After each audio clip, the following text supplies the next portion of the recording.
Assalamualaikum warahmatullahi wabarakatuh. Innal hamdalillah nahmaduhu wa nasta'inuhu wa nastaghfiruh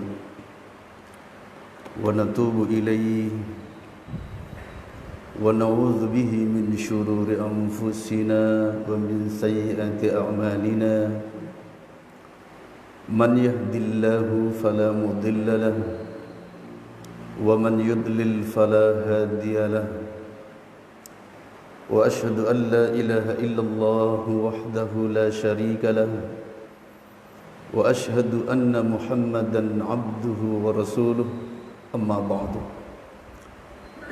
Kita lanjutkan kajian kitab Ad-Durus Al-Yawmiyah Minas Sunani wal Ahkamis Syar'iyyah dengan tema hukum salat berjamaah adalah wajib. Bab wujubu salatil jamaati. Dibaca hadisnya.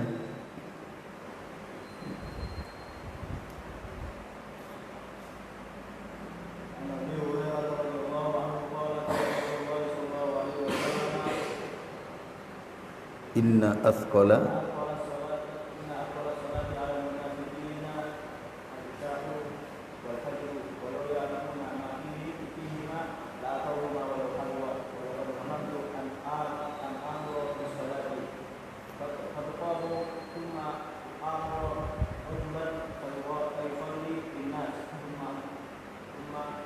antaliku hazmun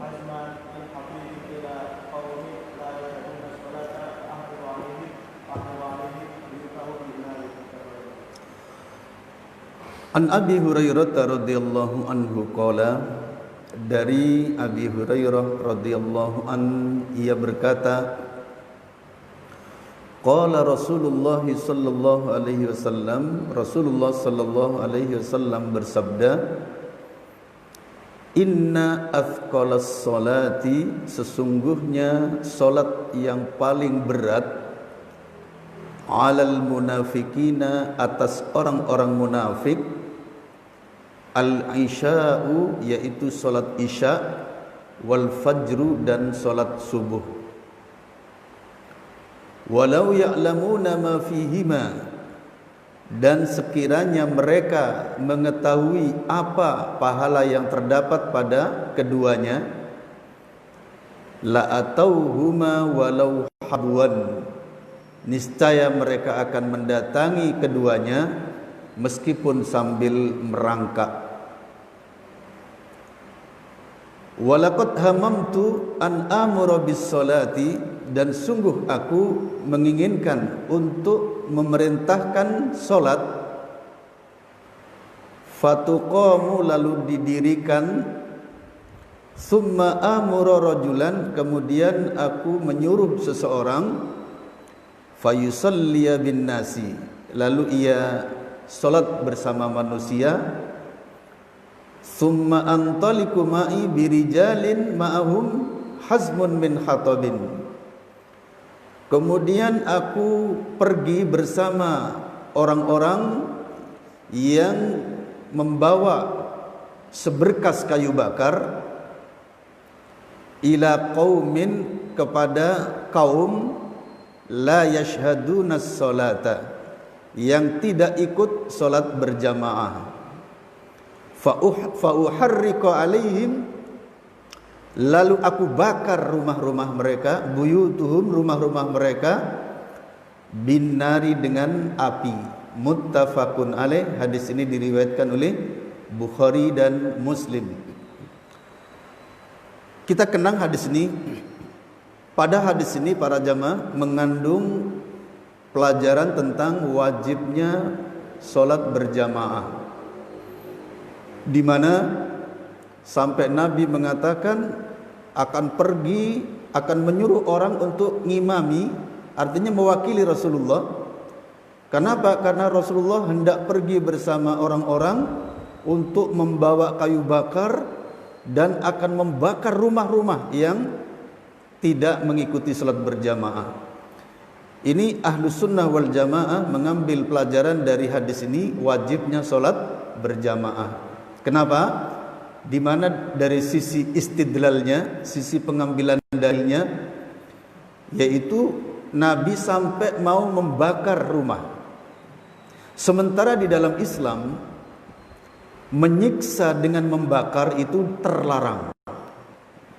Ya, kalau sekedar memukul itu boleh. Bahkan kalau hukum rajam itu apa? Dilempari batu ketika memang berzina, atau dipotong tangan ketika mencuri, itu hal yang boleh. Tetapi satu hal yang tidak boleh, yaitu menyiksa dengan membakar. Misalnya dibakar hidup-hidup. Nah ini termasuk juga manusia, hewan, dan apapun. Misalnya di rumah ada tikus, langsung kena jebak, kemudian dikasih spiritus, kemudian dibakar, ya, kasih bensin kemudian dibakar. Ini dilarang di dalam Islam. Kenapa? Karena membakar khusus siksa di akhirat nanti, yakni di neraka. Kemudian pada hadis ini Nabi sampai membuat pernyataan mau membawa kayu bakar dan mau membakar rumah-rumah yang ketinggalan salat berjamaah. Ini menunjukkan pentingnya salat berjamaah. Nah dari sini sehingga para ulama mengambil istidlal, cara mengambil dalil wajibnya salat berjamaah, sampai Nabi mau memburu mereka. Ini menunjukkan betapa tingginya hukum salat berjamaah. Juga didukung oleh Al-Baqarah ayat 43. Al-Baqarah ayat 43. Allah menyatakan wa aqimus salata wa atuz zakata warka'u ma'ar raki'in, dan tegakkan salat dan tunaikan zakat, warka'u ma'ar raki'in, dan rukuklah kalian semua ma'ar raki'in, bersama orang-orang yang rukuk. Ayat ini para jamaah Ahlus Sunnah wal Jamaah menjadikan ayat ini sebagai alasan untuk mewajibkan salat berjamaah. Dan saya pribadi setuju dengan keputusan ini. Kenapa? Karena dengan begitu ada motivasi kuat untuk tidak meninggalkan salat berjamaah. Hanya saja memang wajibnya salat berjamaah berbeda dengan wajibnya menjalankan salat itu sendiri. Di sini harus kita lihat. Ada wajib itu yang sifatnya mengarah kepada sesuatu yang sangat kuat, sehingga bagi yang tidak melakukannya bukan berarti ancaman neraka, tetapi terancam untuk mungkin akan menyebabkan masuk neraka, atau terancam kepada ketika meninggalkannya akan menjadi orang yang banyak kehilangan pahala yang besar dan akan jatuh kepada hal-hal yang sifatnya meremehkan. Nah ini dalam bahasa lain ada sunnah muakkadah, ada sunnah ghairu muakkadah. Sunnah muakkadah, sunnah yang kuat, bahkan super kuat, sehingga para salafus soleh, orang-orang yang beriman, menjalankannya pun dengan kuat, karena hukumnya sunnah muakkadah yang dikokohkan. Di sana ada sunnah ghairu muakkadah, sunnah yang tidak dikokohkan. Contohnya sunnah ghairu muakkadah itu seperti qobliyah, ba'diyah. Ini ghairu muakkadah. Siapa yang mau silahkan, yang tidak enggak masalah. Salat duha silahkan, enggak ya enggak apa-apa. Atau salat mutlak. Salat mutlak itu kapan saja, selain waktu yang terlarang. Karena memang ada sunnah memperbanyak salat. Ada satu amalan para jamaah yang sering kita lupakan, bahkan banyak orang tidak kenal, yaitu iktsarus shalah, memperbanyak salat. Kapan saja. Bahkan di antara salafus soleh ada yang habis salat isya sampai subuh. 2 rakaat salam, 2 rakaat salam, 2 rakaat salam. Begitu sudah mendekati subuh baru witir. Nah, witir itu ada kalanya 1, 3, 5, 7, 9, 11. Itu witir namanya. Tetapi yang sifatnya tidak witir, silahkan mau ratusan rakaat juga nggak apa-apa. Imam Ahmad termasuk jago salat, dan rata-rata para sahabat, termasuk Ibnu Umar. Ibnu Umar itu jago salat. Malam itu Ibnu Umar 2 rakaat, 2 rakaat, 2 rakaat bersama pembantunya yaitu Atha. Atha ini pembantunya Umar, tapi beliau juga ulama fikih yang kuat. Berdua ini, Atha melayani kebutuhannya karena memang beliau adalah pembantu atau mungkin budaknya Abdullah bin Umar. Begitu sudah waktu menjelang subuh, atau kalau bahasa di sini sudah tarhiman begitu, atau apalah ya, sudah tarhiman begitu kalau di sini, maka Atha bilang kepada Abdullah bin Umar, tuannya, wahai Abdullah, sudah mendekati waktu subuh. Maka Abdullah bin Umar menyelesaikan seluruh rangkaian salat sunnahnya dan menghadap kiblat untuk salat witir, menyudai, tanda menyudai seluruhnya. Setelah itu, apa yang dilakukan oleh Abdullah bin Umar, bahkan juga sunnahnya bagi semuanya, yaitu menghadap kiblat khusus baca istighfar. Khusus baca istighfar. Harus tahu dasarnya, yaitu pada surah ke-52, surah ke-51 ayat 18.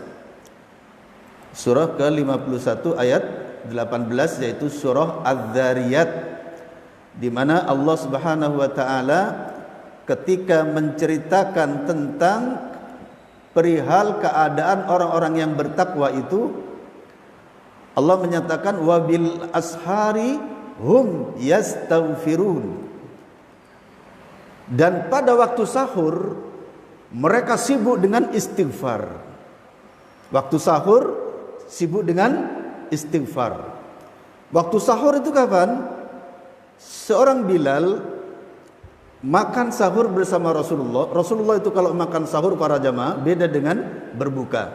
Kalau berbuka itu kayak orang yang metenteng benar-benar puasa, segera takjil begitu. Adapun sahur para jamaah, masya Allah, tenang, dinikmati sambil ngobrol. Itu Rasulullah kalau sahur. Ketika Bilal ditanya seberapa jarak antara sahur dengan salat subuh, yaitu jarak antara seseorang naik ke tangga rumah yang kedua, lantai 2, kemudian turun lagi katanya, atau sekitar 50 ayat, 50 ayat. Itu jarak antara sahurnya Rasulullah dengan salat subuh. Nah, saat itulah hentikan seluruh salat-salat kita dan segera tutup dengan ganjil. Khusus untuk apa? Menjalankan sunnah ini. Surah Az-Zariyat ayat berapa? Ayat 18. Baru tahu? Baru tahu atau sudah menjalankan selama ini? Baru tahu bahwa ada ibadah yang hal itu hanya dilakukan oleh orang-orang yang bertakwa. Coba lihat alur pembicaraan Allah ya. Innal muttaqina fi jannati wa uyun. Sesungguhnya orang-orang yang bertakwa itu kelak di surga, berada di taman-taman surga yang penuh dengan sumber-sumber mata air. Akhidhina ma atahum rabbuhum innahum kanu qabla dzalika muhsinin. Mereka mendapatkan apa-apa yang diberikan oleh Tuhan mereka. Sesungguhnya keadaan mereka sebelum itu adalah orang-orang yang senantiasa berbuat kebajikan. Apa di antara kebajikannya? Kanu qalilan minal laili ma yahjaun. Mereka sedikit sekali tidur di malam hari, bukan karena sibuk dengan komen, bukan hanya karena sibuk dengan nonton video, cat-cat gitu ya, bukan, tapi sibuk dengan apa? Sibuk dengan beribadah. Kemudian wabil ashari hum yastaghfirun, dan di waktu sahur mereka sibuk dengan istighfar. Masya Allah. Inilah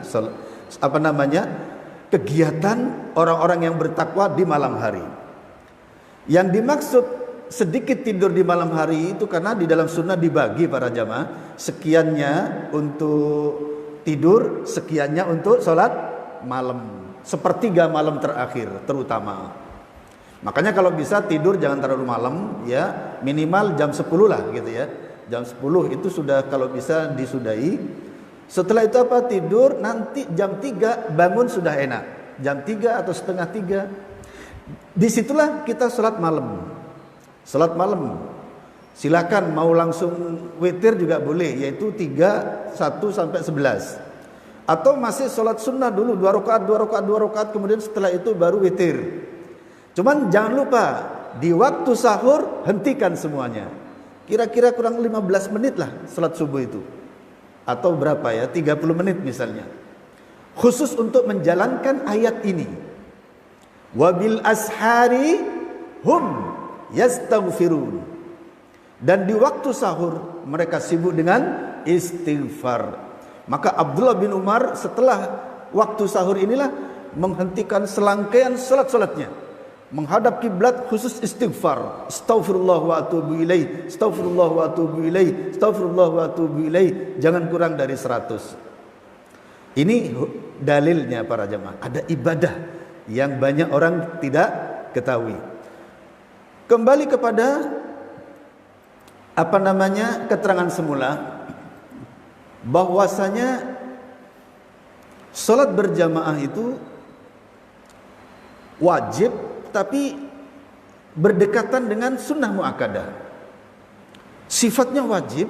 Kenapa? Karena Rasulullah sifatnya menyuruhnya itu sampai marah, sampai mau membakar, sampai ada sahabat lain dikatakan ketika dia mengatakan aku mendengar azan, apa kata Rasulullah? Datangi salat berjamaah itu meskipun kamu sambil merangkak. Meskipun sambil merangkak. Nah ini tidak dikatakan kecuali untuk yang sifatnya sangat penting. Cuman tadi itu saya katakan kewajiban salat berjamaah berbeda dengan wajibnya salat itu sendiri. Kalau salat itu sendiri apabila ditinggalkan maka masuk neraka, kafir, masuk neraka. Hanya saja kalau salat jamaah ketika ditinggalkan masih sah salat sendirian. Sebagaimana hadis yang sangat ma'ruf yang sering kita dengar di mana Rasulullah menyatakan salatul jama'ati afdalu min salatil fadhi bisab'in wa ishrina darajatan. Dalam hadis yang diriwayatkan oleh Imam Bukhari an Abdullah bin Umar, dari Abdullah bin Umar, anna Rasulullah sallallahu alaihi wasallam, bahwasanya Rasulullah sallallahu alaihi wasallam qala, bersabda, salatul jamaati, salat berjamaah, tufaddilu salatal fadhi atau tafdulu salatal fadhi, melebihi salat sendirian, bisab'in wa ishrina darajatan, selisih 27 derajat. Ya, makanya kemudian oleh orang Jawa dijadikan apa? Pujian. Seperti apa pujiannya saya lupa.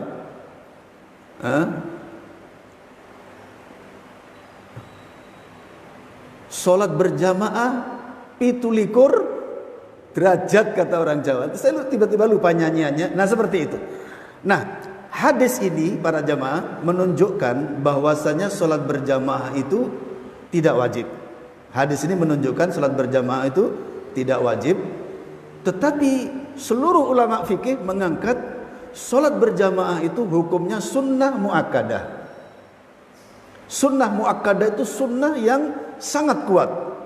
Sehingga ulama salaf ketika sesuatu itu dihukumi muakkadah, maka hampir tidak pernah ditinggalkan. Kemudian di sisi lain, ulama ahlu sunnah wal jamaah sebagian yang lain dengan meyakini firman Allah tadi pada surah Al-Baqarah ayat 43, warka'u ma'ar rakiin, rukuklah kalian bersama orang-orang yang rukuk. Dan hadis tentang bahwa Nabi akan membakar rumah-rumah yang tidak menjalankan sholat berjamaah. Maka mereka mengambil kesimpulan setingkat di atas sunnah muakkadah, yaitu wajibnya sholat berjamaah. Yang kemudian di lapangan antara ulama ahlu sunnah yang meyakini wajibnya dengan ulama ahlu sunnah yang meyakini sunnah muakkadah berdasarkan hadis riwayat Bukhari ini, mereka tidak pernah berpisah. Mereka selalu bersama-sama dalam satu shop. Mereka selalu hadir bersama-sama. Tidak ada perbedaan di antara mereka. Kenapa? Karena bagi mereka sunnah muakkadah itu menyerupai kewajiban. Beda dengan kita orang Jawa. Kalau sudah sunnah, apa kata mereka orang Jawa? Ah, sunnah saja. Ah, sunnah saja, nggak peduli. Muakkadah, ghairu muakkadah. Diremehkan. Ya, ahlu sunnah para ulamanya terutama kaum salafus soleh para jamaah hampir tidak ada beda antara muakkadah dengan wajib. Tidak ada beda. Mereka sama-sama mementingkan, sama-sama dalam satu shop. Sama-sama menganjurkan kepada umat jangan ditinggalkan, jangan ditinggalkan. Ini saya bermaksud untuk menjelaskan sifat wajibnya seperti apa. Nah, sifat wajibnya seperti apa? Sehingga tadi saya katakan wajibnya sholat berjamaah berdasarkan mengambil dalil dari ayat tadi dengan wajibnya sholat itu sendiri beda. Adapun kewajiban terhadap sholat itu sendiri, di mana ketika tidak menjalankannya pasti disiksa oleh Allah. Pasti itu kalau tidak bertobat.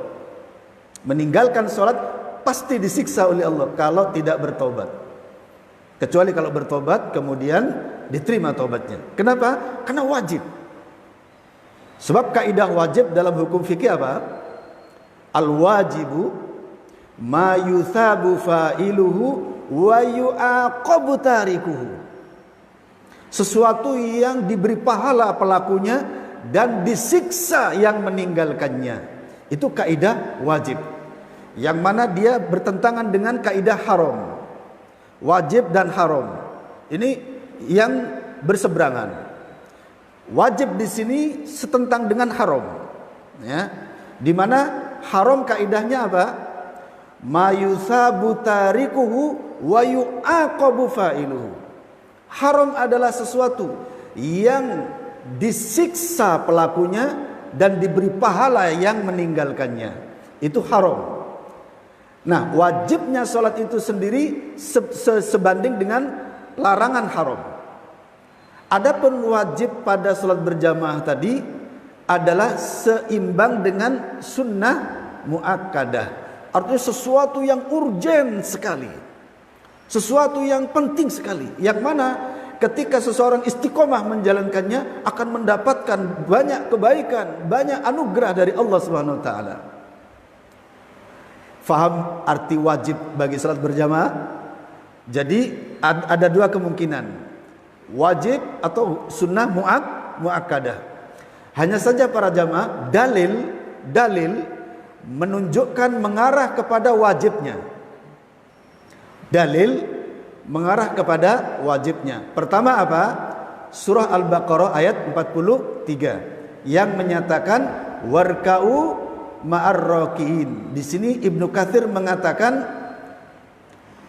amarahum, Nabi menyuruh kepada mereka, yakni umatnya, an yarka'u ma'ar-rakiin, agar mereka rukuk bersama orang-orang yang rukuk, min ummati Muhammadin sallallahu alaihi wasallam, dari umat Muhammad sallallahu alaihi wasallam. Ayat ini memang tertuju kepada kaum Yahudi dan kaum Nasrani. Tertujunya ke sana agar mereka sholat bersama orang-orang yang ruku. Dari siapa? Dari umat Muhammad sallallahu alaihi wasallam. Yaqulu, kemudian Ibnu Katsir berkata, kunu minhum wa ma'ahum. Jadilah kalian bersama mereka, yakni kaum muslimin, di antara mereka dan bersama mereka. Jadilah kamu di antara mereka dan bersama mereka agar melakukan sholat berjamaah. Kemudian Ibnu Katsir berkata, qauluhu ta'ala, firman Allah Ta'ala, warka'u ma'ar raki'in, rukuklah kalian semua bersama orang-orang yang rukuk, ai wa kunu ma'al mu'minina, jadilah kalian semua, ini orang Yahudi dan Nasrani, ini seruan kepada mereka, jadilah kalian bersama orang-orang yang beriman fi ahsani a'malihim, dalam sebaik-baik amal mereka, wa min akhassi dzalika, dan secara khusus dalam amal mereka, wa akmaluhu, dan yang paling sempurna yaitu as-salatu, salat.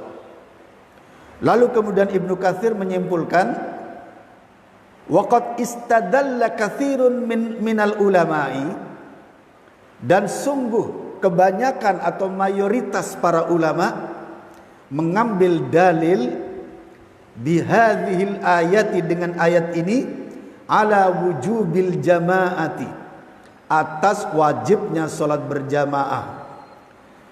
Wa bastu dzalika fi kitabil ahkamil kabir insyaallah, kata Ibnu Katsir, dan keterangan lebih lengkap dalam hal ini nanti ada pada kitab al-ahkam al-kabir insyaallah.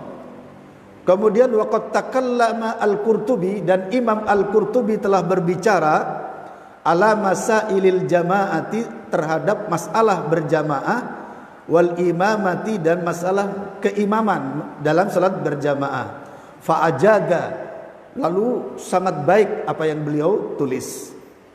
Nah, ini mengarah, ya, dalil lebih mengarah kepada arah wajib, baik Al-Quran maupun hadis. Adapun hadisnya sebagaimana yang kita baca tadi, Nabi sampai akan sampai menyuruh agar pergi bersama orang-orang yang tidak mau hadir pada salat berjamaah dengan akan dibakar. Ini dalil menunjukkan mengarah kepada lebih dominan perkataan wajib daripada sunnah muakkadah, yang pada akhirnya dalil tentang sunnah muakkadah berdasarkan hadis dari Imam Bukhari tadi tentang 27 derajat, hanya itu hadis pendukungnya. Tapi hadis-hadis yang menunjukkan kepada arah wajib, mulai dari surah Al-Baqarah ayat berapa tadi? Ayat 43 sampai kepada hadis riwayat Abu Hurairah, ini juga riwayat Imam Bukhari. Bahkan nanti hadis berikutnya di mana menyatakan bahwa para sahabat itu sampai menginginkan kalau dia ada yang membopong ke masjid ketika dia sakit.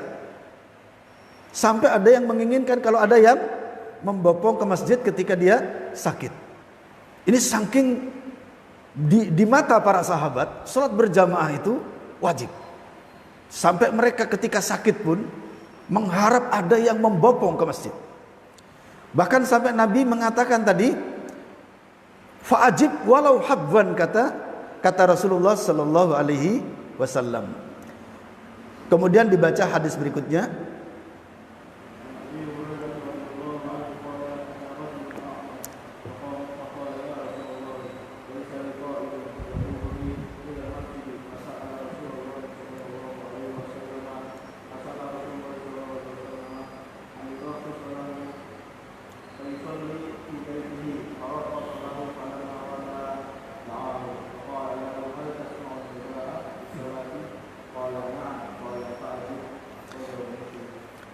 An Abi Hurairah radhiyallahu an, dari Abi Hurairah radhiyallahu an, qala berkata, ata rajulun a'ma, telah datang seorang yang buta. Kira-kira siapa yang terkenal dari kalangan para sahabat? Abdullah bin Maktum. Abdullah bin Maktum, dia buta. Abdullah bin Maktum ini dialah seorang sahabat yang menyebabkan turunnya surat Abasa wa tawalla an ja'ahul a'ma, ya kan? Yang mana suatu ketika Rasulullah sallallahu alaihi wasallam didatangi oleh para pembesar-pembesar Quraisy. Sebagaimana seorang biasa, seorang manusia biasa, semangat untuk mendakwahi itu tinggi. Nabi juga begitu. Nah ini mumpung ini pembesar ini gitu ya. Karena kalau pembesar-pembesar ini masuk Islam, maka diharapkan nanti banyak orang yang dibawa, banyak orang yang masuk Islam begitu. Sama dengan kita, semangat ya kan, semangat. Nabi juga begitu. Ketika ini pembesar-pembesar, tokoh-tokoh utama orang-orang Quraisy datang, maka Nabi kemudian sibuk mendakwai mereka, sibuk menjamu mereka, didudukkan di apa, dikasih kehormatan. Saat seperti itu datang seorang pemuda Abdullah bin Maktum dalam rangka apa?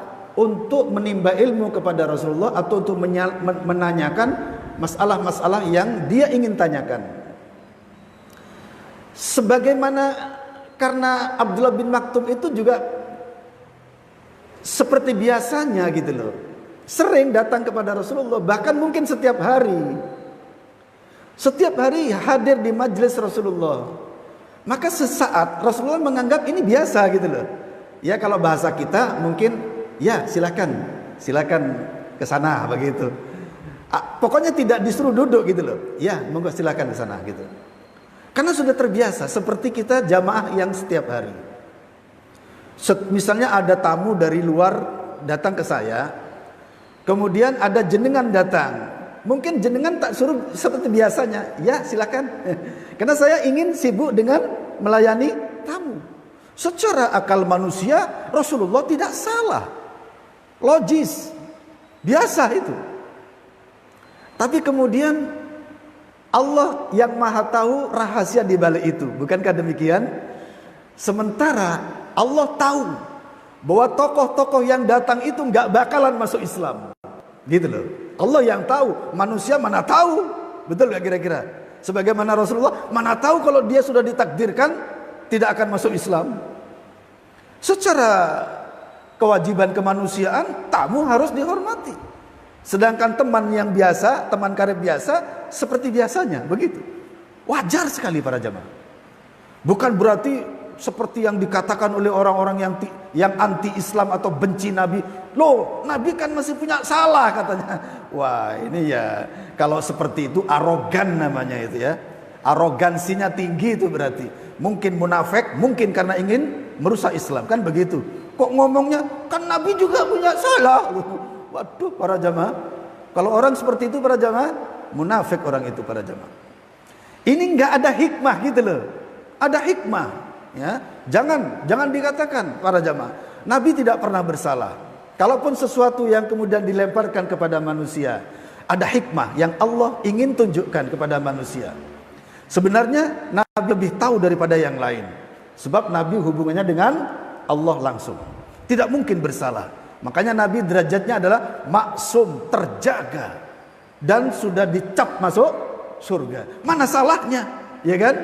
Cuman memang ada beberapa keadaan para jamaah di mana Nabi menunjukkan kemanusiaannya. Seperti misalnya ketika perang Khandaq yang menggali lubang itu kan, itu pendapat siapa? Pendapat sahabat. Nabi tidak berpendapat seperti itu. Apakah Nabi tidak tahu? Ya Allah, Nabi itu hubungannya dengan Allah. Tapi Nabi kemudian suatu ketika menunjukkan bahwa keputusan itu harus diputuskan bersama. Nabi ingin menunjukkan kebersamaan. Bahwa suatu ketika ada sesuatu yang harus dimusyawarahkan, suatu ketika ada sesuatu yang harus diputuskan sendiri karena urgen. Seperti itu. Ketika panggilan azan saja Nabi masih ngajak musyawarah. Toh keputusan akhir masih Rasulullah sallallahu alaihi wasallam. Ketika Nabi bertemu dengan orang yang menanam kurma, Nabi sallallahu alaihi wasallam mengatakan, "Antum a'lamu bi umuri dunyakum." Kalian lebih tahu tentang urusan dunia kalian. Hadis-hadis semacam itu oleh orang yang mencibir, sok dikaitkan dengan Nabi saja masih salah katanya. Tidak para jamaah.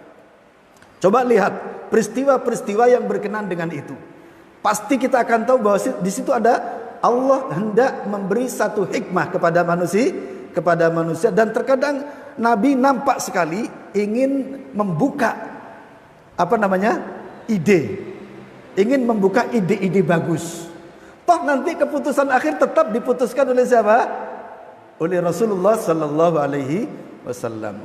Ketika Nabi ingin ada tanda masuknya sholat, panggilan untuk sholat.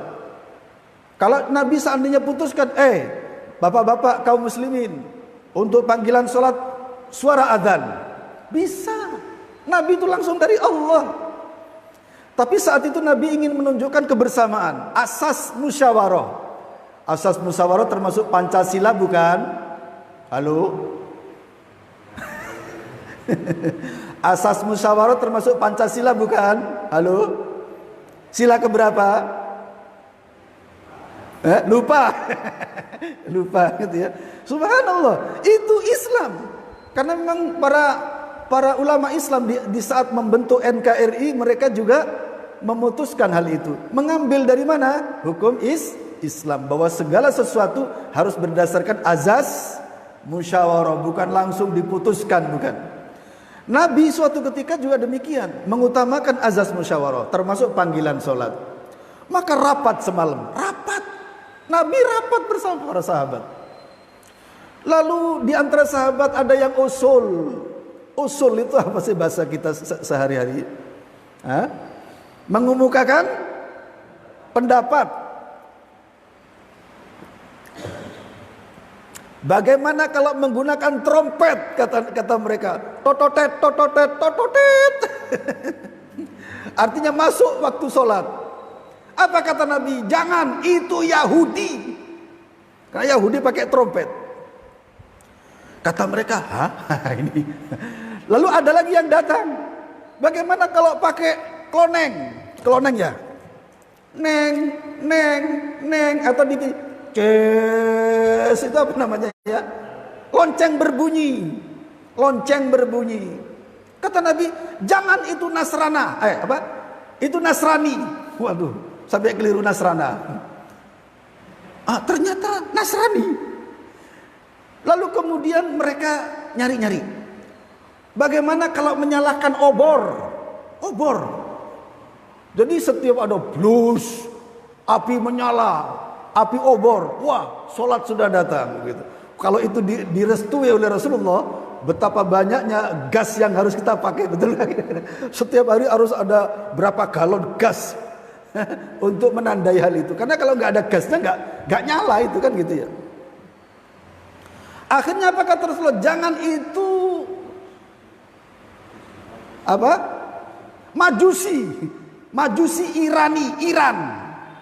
Majusi Iran, Persia. Malam itu tidak ada keputusan para jamaah. Trompet enggak, lonceng enggak, obor juga enggak. Tidak ada lagi sudah. Maka ditutuplah oleh Rasulullah. Mau ditunda untuk besok malamnya. Ternyata malam itu juga Umar bin Khattab bermimpi. Kemudian Bilal bermimpi. Termasuk siapa lagi? Ada 3 orang para sahabat bermimpi ketemu dengan orang pakai surban, pakai jubah, jenggotnya tebal, kemudian mikul pentongan. Nah ini pentongan para jamaah, mikul pentongan, hati-hati pentongan itu, gawat. Gawat si pentongan. Mikul pentongan, jalan gitu. Lantas oleh sahabat-sahabat yang mimpi tadi diminta, Bapak, kalau boleh pentongannya, kalau dijabarkan lah, kalau boleh pentongannya para bapak, mau tak pakai untuk mentong masuk sholat, kalau dijabarkan ya. Cuman diisyaratkan ketika mau diminta pentongannya, apa kata si pemikul pentongan? Untuk apa ini? Lalu dibuang oleh dia. Sudah dibuang, hati-hati dengan pentongan. Dibuang para jamaah. Untuk apa ini? Kemari. Langsung dia disuruh mendekat, ditunjukkan. Kalau mau masuk sholat, bacalah Allahu Akbar, Allahu Akbar, Allahu Akbar, Allahu Akbar. Asyhadu an la ilaha illallah, asyhadu an la ilaha illallah, sampai selesai. Ada juga yang lafadznya dengan lafadz tarji. Lafadz tarji. Tarji itu diulang-ulang. Yaitu Allahu Akbar, Allahu Akbar, Allahu Akbar, Allahu Akbar. Asyhadu an la ilaha illallah, asyhadu an la ilaha illallah, asyhadu anna Muhammadar Rasulullah, asyhadu anna Muhammadar Rasulullah. Asyhadu an la ilaha illallah sampai selesai. Ada tarjiknya dengan 4 juga. Suara lirih baru kemudian suara keras. Dan itu yang dipilih oleh mazhab Syafi'i. Jadi kalau orang Indonesia mengaku bermadzhab Syafi'i, maka azannya harus ada kalimat tarji'. Asyhadu an la ilaha illallah, asyhadu an la ilaha illallah, asyhadu anna Muhammadar Rasulullah, asyhadu anna Muhammadar Rasulullah, asyhadu an la ilaha illallah sampai selesai. Itu kalau konsekuen bermadzhab Syafi'i. Lalu azan-azan yang dikumandangkan oleh orang Al-Jawiyun, orang-orang Jawa, itu mazhabnya siapa? Ya semuanya sunnah Rasul, semuanya sunnah Rasul. Yang tadi itu juga dari sunnah Rasul. Cuman kalau bicara yang dipakai di Indonesia itu mazhabnya siapa? Mazhabnya Hambali, mazhab Al-Hambali, mazhabnya Imam Ahmad bin Hambal, yaitu Allahu Akbar, Allahu Akbar, Allahu Akbar, Allahu Akbar, asyhadu an la ilaha illallah sampai selesai. Itu mazhabnya siapa? Mazhab Hambali. Makanya jangan keras-keras kalau fanatik mazhab. Ya, jangan keras-keras. Saya kalau enggak Syafi'i meskipun sak kuku ireng enggak mau. Ini bodoh namanya. Ini bodoh. Sampai antem-anteman, kamu Syafi'i atau Hambali? Hah? Ini bodoh. Bodoh para jamaah. Nah, yang benar gimana? Imam Syafi'i itu ulama kita. Imam Hambali itu ulama kita. Imam Malik ulama kita, Imam Hanafi ulama kita semua, Bukhari, Muslim, Abu Dawud, Tirmidzi, Nasai, Ibnu Majah ulama kita semua.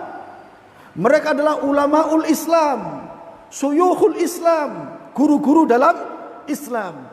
Yang mana kita ambil ilmunya. Terus gimana cara mengambil ilmunya?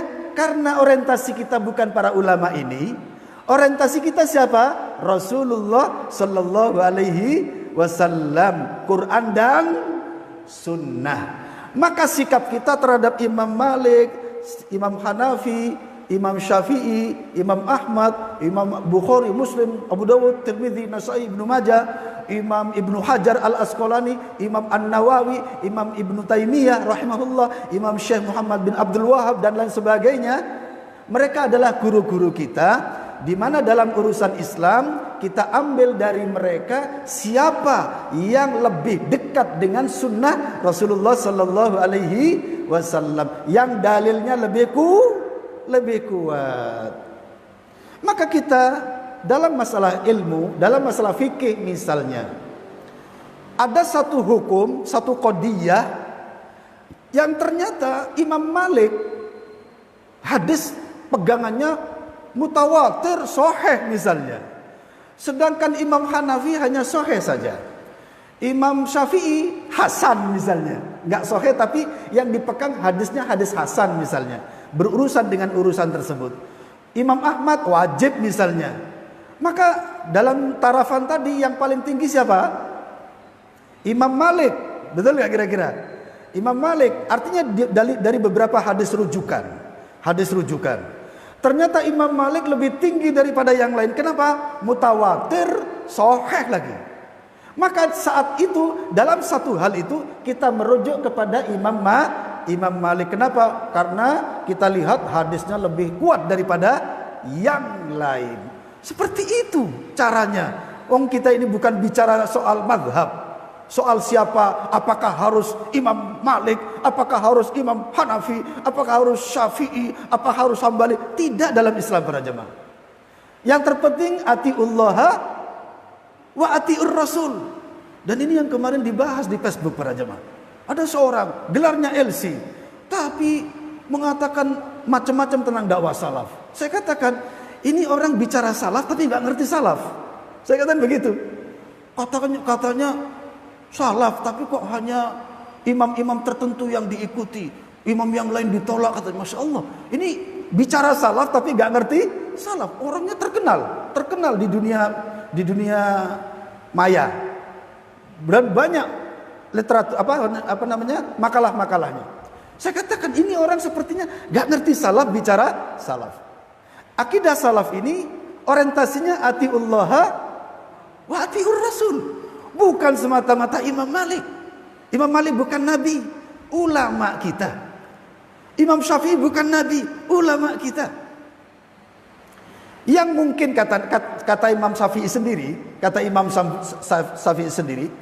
idza sahhal haditsu fahuwa madhhabi. Kalau ada hadis itu sahih, maka dia madhabku. Sampai Imam Syafi'i mengatakan, kalau ada hadis yang lebih sahih dari apa yang aku katakan, maka buanglah perkataanku aradul haid, kata beliau, di belakang tembok. Fala qaula li ma'a Rasulillah sallallahu alaihi wasallam. Kata Imam Syafi'i, tidak ada apa-apanya perkataanku dibanding dengan perkataan Rasulullah sallallahu alaihi wasallam. Tapi suatu ketika ada suatu hukum fikih yang dari Imam Malik kok ternyata dhaif, misalnya pegangan yang dipakai untuk menyatakan wajib atau tidak. Yang dari Imam Hanafi hasan misalnya. Yang dari Imam Malik, yang dari Imam Syafi'i juga hasan misalnya. Ternyata yang dari Imam Ahmad sahih. Artinya dalil yang dipakai Imam Ahmad ternyata lebih sahih daripada yang lain.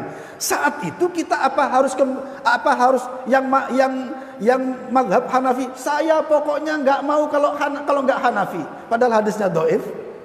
Halo? Kata yang Maliki, saya tidak mau pokoknya kalau nggak Imam Malik, padahal hadisnya dhaif juga. Kata yang Syafi'i, saya tidak mau sak kuku ireng kalau nggak Imam Syafi'i, padahal hadisnya hasan. Sementara yang dari Imam Ahmad hadisnya sahih. Loh, mana yang kita pilih? Saat itu kita pilih yang Imam Ahmad. Kenapa? Bukan karena Imam Ahmadnya, tapi karena ternyata dalil yang dipakai Imam Ahmad lebih sahih daripada yang lain. Wallahi seperti itulah para jamaah dalam Islam itu. Apakah hal ini seperti ini berarti melecehkan Imam Syafi'i? Enggak. Melecehkan Imam Malik? Enggak. Tapi karena orientasi dalam berislam ini bukan siapa-siapa, tapi siapa? Atiullaha wa atiur rasul. Bahkan di dalam dakwah salaf ini para jamaah, betapa banyaknya yang dari Imam Syafi'i yang jadi rujukan. Karena Imam Syafi'i juga ulama besar. Contoh misalnya, kapan ketika kita mengambil yang dari Syafi'i? Ketika misalnya yang dari Malik dhaif, yang dari Hanafi dhaif, yang dari Imam Ahmad hasan, yang dari Imam Syafi'i sahih, maka saat itu kita tidak punya pilihan lain kecuali mengikuti yang dari Imam Syafi'i. Kenapa? Karena hadis yang beliau jadikan ukuran sahih daripada yang lain. Wallahi nikmat dalam beragama ini para jamaah, nikmat. Tidak terpapar oleh radikalisme. Saya pokoknya kalau enggak Imam Ahmad, mbok sak kuku ireng mati juga enggak apa-apa lah ini. Ini kenemenan, kebodohan dalam beragama para jamaah. Ya seperti saya dulu waktu di pesantren juga begitu, fanatik terhadap mazhab. Lah, bagaimana sikap kita? Tidak. Mazhab Malik, Hanafi, Syafi'i, Hambali, semuanya ulama kita. Rujukan-rujukan, betul nggak kira-kira? Rujukan. Mana di antara mereka yang lebih dekat, apalagi lebih sahih daripada yang lain? Itulah ilmu yang wajib kita ikuti. Itulah yang wahyu dari Allah Subhanahu wa Ta'ala kepada Rasulnya, kepada para sahabatnya, kepada kita. Ma'asyiral muslimin rahimani wa rahimakumullah, sedikit membuka wawasan dalam berislam.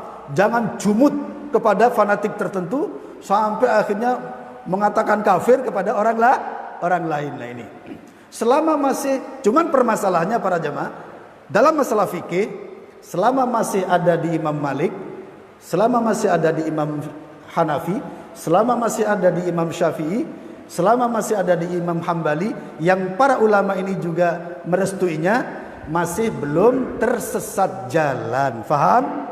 Masih belum tersesat jalan. Ya, bahkan sekitar yang lebih utama dengan di bawahnya, gitu aja. Oh, ini lebih utama dari ini. Seperti itu. Kenapa? Ini lebih sahih.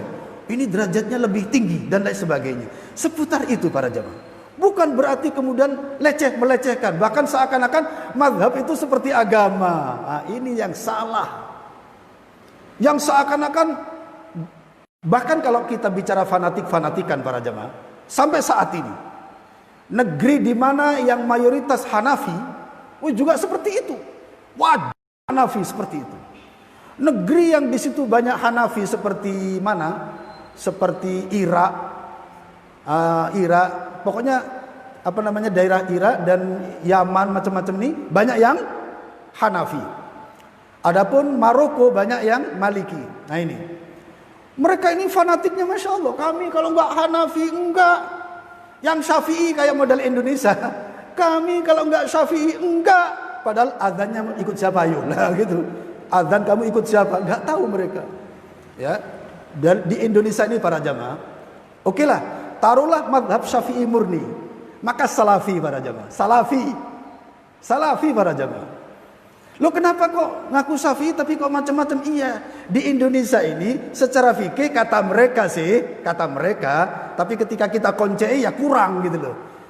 Mereka di samping mengaku bermadzhab Syafi'i, tapi dalam masalah banyak hal, bahkan sampai masalah akidah, mereka ikut tarekat Sufiyah para jamaah. Bahkan mengikuti tarekat Sufiyah itu lebih tinggi daripada sekedar Imam Syafi'i. Tarekat ini, tarekat itu, sampai nyium kuburan. Hah? Betul nggak kira-kira? Nyium kuburan tuh nggak apa-apa katanya. Bahkan para jamaah, sebagian mereka juga afiliasinya ke Syiah. Kan bahaya. Afiliasinya kepada Asy'ariyah sebelum bertobat, yang menyatakan Allah tidak di atas arsy. Karena setelah Abdul Hasan al-Asy'ari bertobat para jamaah, pada fase yang ketiga, yaitu al-marhalah as-sunniyah, beliau kembali kepada akidah salafiyah yang menyatakan Allah di atas arsy sebagaimana yang disifati oleh Al-Qur'an. Itu pada fase terakhir. Ya. Mereka ini fanatisme kepada sesuatu yang tidak masuk akal dan tidak ilmiah. Ya. Yang benar gimana?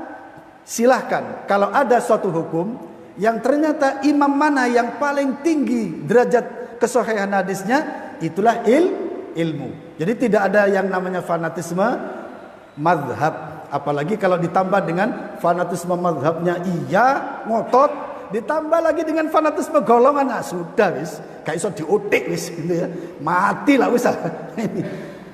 Baik, itu sekedar tambahan wawasan ya. Kembali kepada dalil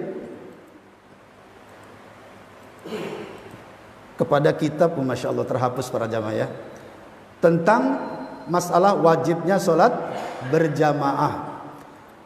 Silakan dibaca hadisnya yang sudah ketemu. Hadis berikutnya.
fayuhada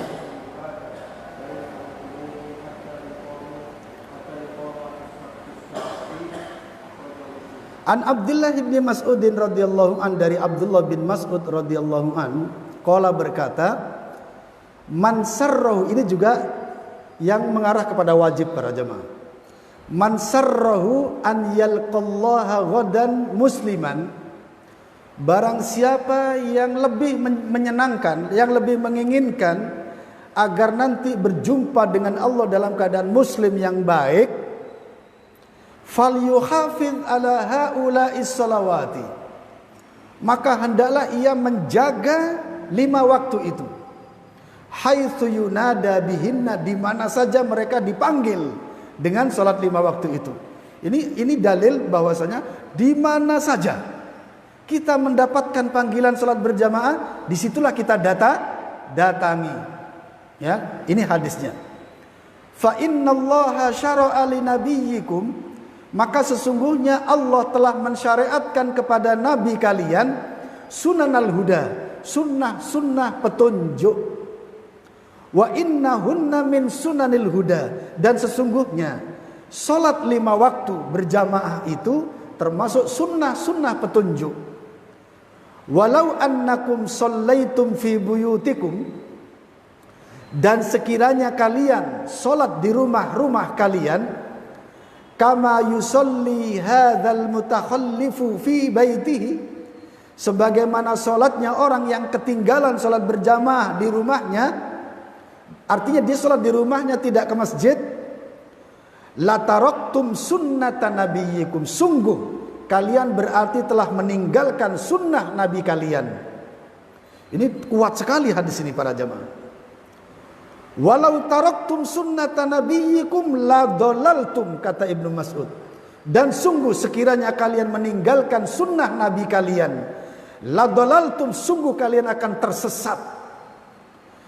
Walaqad ra'aituna, kata Ibnu Mas'ud, walaqad ra'aituna, dan sungguh aku telah melihat di antara kita, wa ma yatakhallafu anha, dan apa yang ia ketinggalan darinya, yakni yang dimaksud salat berjamaah, illa munafiqun ma'lumun nifaqi, kecuali bahwa dia itu seorang munafik yang asli. Wallahi para jamaah, kata Ibnu Mas'ud, walaqad kana ar-rajulu, dan sungguh telah terjadi seorang, yu'ta bihi, didatangkan dengannya, yuhada bainar rajulaini, dia dipapah. Dipapah itu apa bahasa kita? Dipapah, ya, diangkut oleh 2 orang. Jadi begini, ini megang baunya, ini megang, dibawa menuju ke masjid. Ya, sampai seandainya itu terjadi, hatta yuqama fis shaffi, sampai ia diberdirikan di shaf. Ini para jamaah, para sahabat. Para sahabat tidak melihat orang yang meninggalkan salat berjamaah kecuali munafikun ma'lumun nifaq, munafik yang sebenarnya, bagi yang tidak mau salat berjamaah di masjid. Sampai di antara sahabat itu, ketika ada yang sakit, maka dia dibopong, dibopong oleh 2 orang sahabat menuju ke masjid dalam rangka untuk tidak ketinggalan salat berjamaah. Sementara di antara kita baru pusing-pusing saja sudah tidak ke masjid, di SMS oleh temannya, si fulan, si Abu, kenapa lu gak ke masjid? Jawabannya apa? Masya Allah, aku pusing sekalian. Gara-gara pusing sampai gak ke masjid. Itu kalau kita itu, para sahabat tidak, sampai ada yang sakitnya gemetar, minta dipapah, tolong aku bawa ke masjid, tolong aku bawa ke masjid. Sampai kemudian oleh 2 orang sahabat dibawa ke masjid dengan pelan-pelan, sampai berdiri di tengah-tengah shaf. Subhanallah. Ini menunjukkan, dalil menunjukkan lebih berat kemana? Kewajib daripada sunnah. Tapi hadis berikutnya, sarah.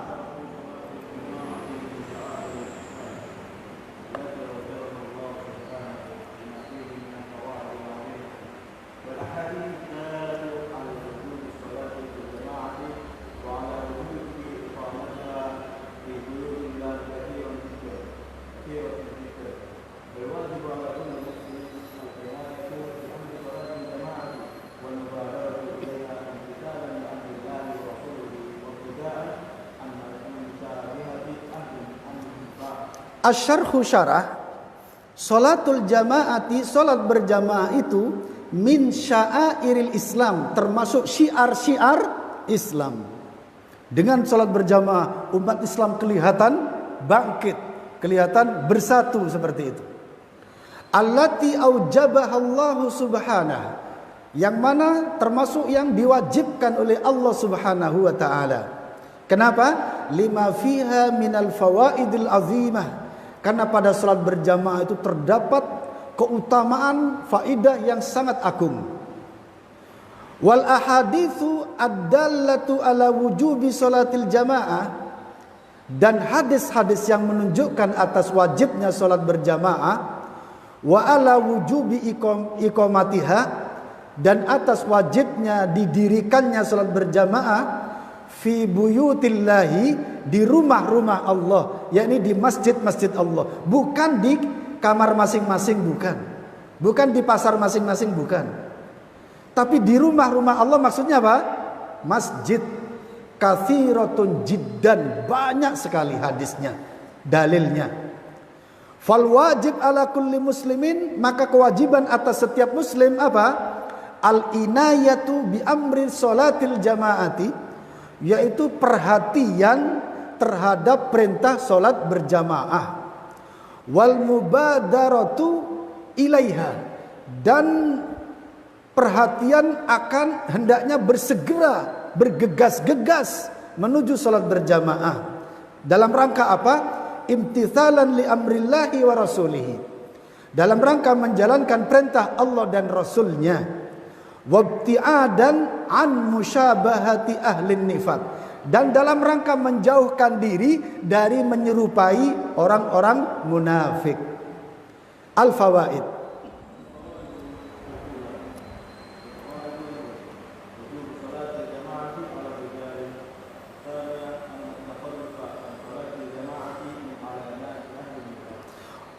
Beberapa faidah.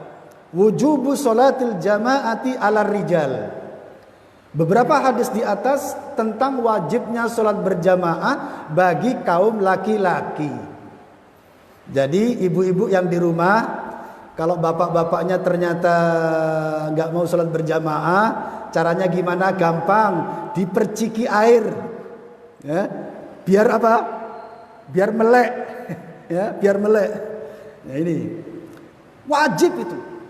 Kemudian yang kedua, annat takhallufa anil jamaati, bahwasanya orang yang ketinggalan tidak menjalankan salat berjamaah min alamati ahlin nifaq, merupakan tanda-tanda kemunafikan. Masya Allah, tanda-tanda kemunafikan. Bahkan Nabi sampai mengatakan salat yang paling berat bagi orang munafik adalah salat isya dan salat subuh. Begitu habis dari pabrik, salat maghribnya ke masjid. Setelah itu di rumah sambil duduk-duduk di atas kursi sofa lihat TV. Begitu adzan isya, pikirannya aduh isya, aduh isya, berangkatnya masya Allah berat sekali. Bahkan ada kalanya pura-pura tidur, akhirnya nggak salat isya berjamaah. Apalagi yang subuh. Nah, makanya mereka nonton sepak bola sampai jam 1 malam, sampai jam 2, salat subuhnya kelenger. Nah, ini ciri-ciri siapa? Munafik. Nauzubillah. Dan mudah-mudahan kita diselamatkan dari sifat nifak ini. Mudah-mudahan kita termasuk di antara yang selalu hadir di masjid setiap salat 5 waktu. Amin ya rabbal alamin. Kita akhiri dengan doa kafaratul majlis. Subhanakallahumma wa bihamdika asyhadu an la ilaha illa anta astaghfiruka wa atubu ilaik. Assalamualaikum warahmatullahi wabarakatuh.